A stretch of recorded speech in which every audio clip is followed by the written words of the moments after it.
আসসালামু আলাইকুম। তো আশা করি সবাই ভালো আছেন। তো আমাদের যাদের হাতে লেখা জন্ম নিবন্ধন আছে 17 ডিজিটের, তারা কিভাবে অনলাইন থেকে বাংলা এবং ইংলিশ ভার্সন ডিজিটাল আকারে বাইর করবেন, আমি আজকে এই ভিডিওতে সেইটাই দেখাবো। তো আমাদের কথা না বাড়িয়ে মূল ভিডিওতে যাওয়া যাক। গুগলে এসে আমরা টাইপ করব বার্থ ভেরিফিকেশন বিডি, এইটা লিখে আমরা সার্চ দিব। সার্চ দেওয়ার পরে দেখতে পাচ্ছেন আমাদের সামনে একটা ওয়েবসাইট এসেছে, বার্থ অ্যান্ড ডেট ভেরিফিকেশন জন্ম নিবন্ধন। এইটা আমরা ক্লিক করব। ক্লিক করার পরে আমাদের হাতে লেখা জন্ম নিবন্ধন যে 17 সংখ্যাটা, সেই 17 সংখ্যাটা এখানে দিতে হবে। 17 ডিজিটের নাম্বারটা আপনাদের যেটা হবে আপনারা সেটা দিবেন।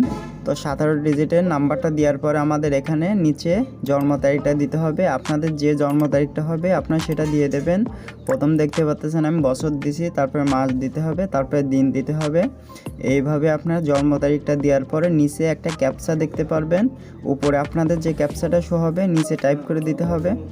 তো দেখতে পাচ্ছেন আমার এসেছে 73 - 15। 73 থেকে -15 হলে যত হবে সেই অ্যান্সারটা আমাদের নিচে দিতে হবে।